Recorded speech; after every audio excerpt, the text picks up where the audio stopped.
Hello friends, first lecture में हम लोग बोराजिन के बारे में डिस्कस किया, जो बोराजिन की फिजिकल प्रॉपर्टीज एंड उसकी जो वेरियस प्रिपरेशन टेक्निक्स। आज हम लोग इस लेक्चर में जो डिस्कस करेंगे that is the reactivity of borazine, borazine की रिएक्शंस। तो चलो हम लोग लिखते हैं reactions of borazine, reactions of बोराजिन।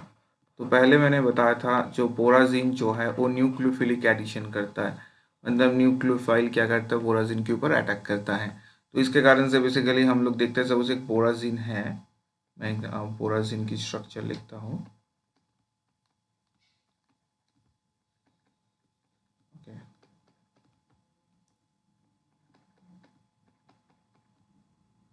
यहाँ पे हम लोग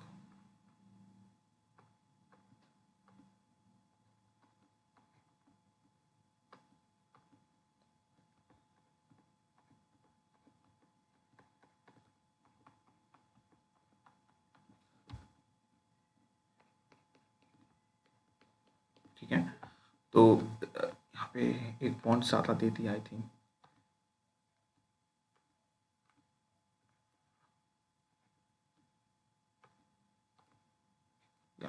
दैट इज अ बोराजिन। तो बोराजिन की जो स्ट्रक्चर यहाँ पे हमें पता है, जो बोरॉन होता है वो negatively charge, nitrogen positively charge, negative positive, negative positive. ठीक है। अगर इसके अंदर हम लोग क्या देते हैं, HCl देते हैं। तो HCl देने के बाद हम लोग क्या देखते हैं, जो रिएक्शंस होता है,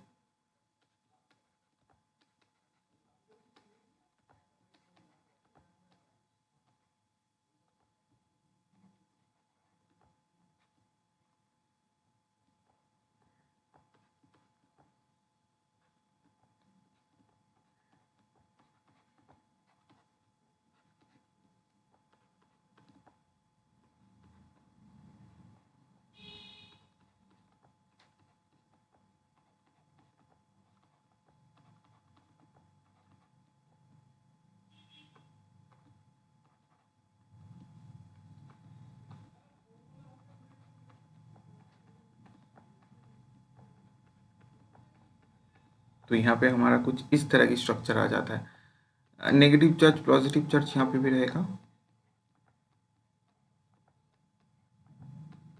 तो ये हमारा क्या हो गया, बोराजिन का स्ट्रक्चर बन गया। ठीक है।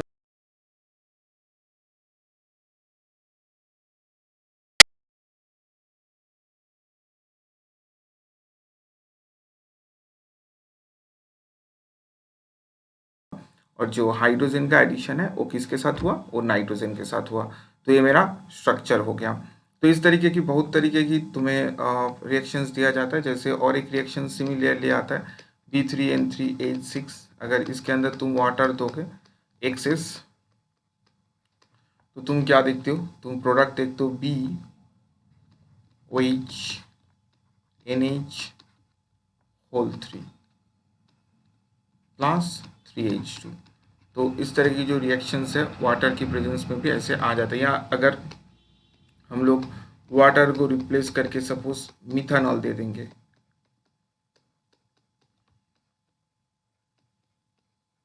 एक्सेस, तो BOCH3NH प्लस 3H2। तो इस तरीके की रिएक्शन तुम्हें देखने को मिलेगा। यहाँ पे 3 वाटर दिया जा रहा है। स्टोइशियोमेट्री उतना इंपॉर्टेंट नहीं है, तुम प्रोडक्ट की मैकेनिज्म को समझो। तो ये था तुम्हारा बोरॉन की जो वेरियस टाइप ऑफ रिएक्शंस। अच्छा, अभी और एक रिएक्शंस देखो। अगर सपोज हमारा एक बोराजिन है,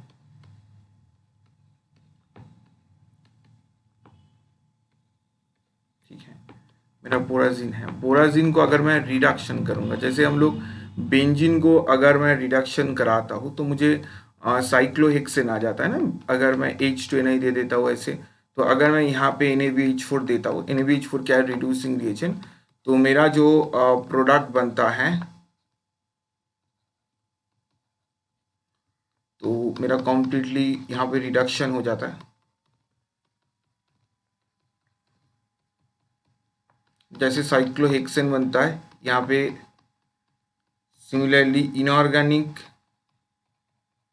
इनऑर्गेनिक जो बोराजिन है, इसको हम लोग इनऑर्गेनिक साइक्लोहेक्सेन के नाम से भी जानते हैं।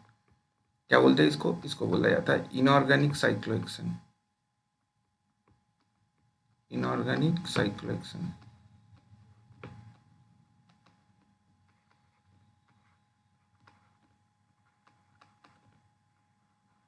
इसको इनऑर्गेनिक साइक्लोहेक्सेन बोला जाता है।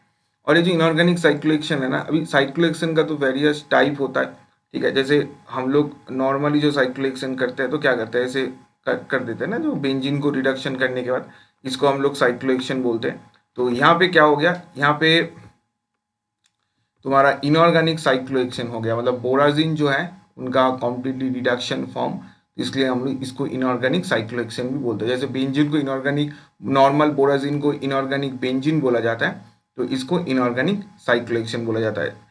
तो सारे कंपाउंड ही है लाइक ऑर्गेनिक मॉलिक्यूल जैसे होता है, यहाँ पे इनऑर्गेनिक में हो रहा है और डिफरेंट हेटेरो एटम प्रेजेंट है। जैसे तुमने नैप्थलीन की स्ट्रक्चर देखा होगा, जो वाइट कलर का होता है ना, जो और एक बहुत ही अच्छा स्मेल होता है।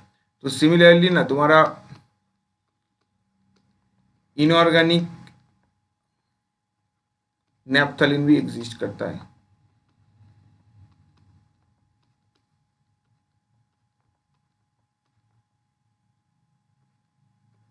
ठीक है। ऐसे इनऑर्गेनिक नैप्थलीन भी एग्जिस्ट करता है।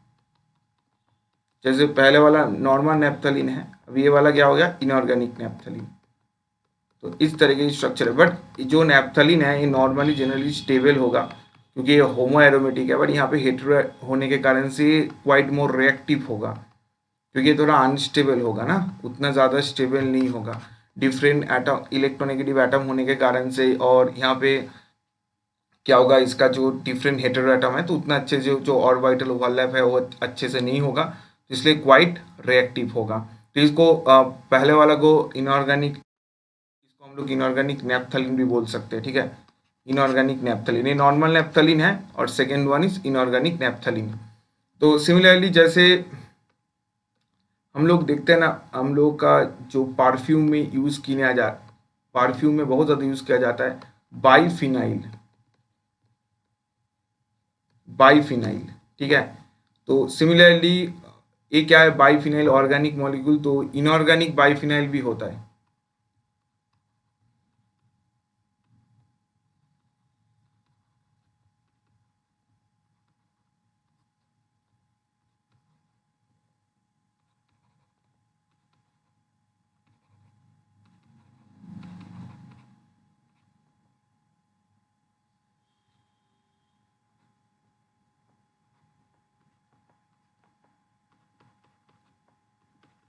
इसको हम लोग क्या बोलेंगे, इनऑर्गेनिक बाईफिनाइल।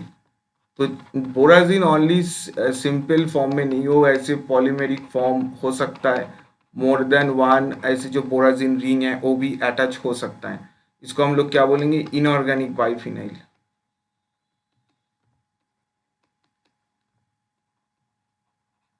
बट ये भी थोड़ा अनस्टेबल होगा नॉर्मल बाईफिनाइल सब्सटेंस से। तो ये कुछ रिएक्शंस था और कुछ इम्पोर्टेंट स्ट्रक्चर था बोराजिन का, जो स्ट्रक्चर तुम्हारे एग्जाम के रिस्पेक्ट में बहुत ज़्यादा इंपॉर्टेंट है। Thank you so much.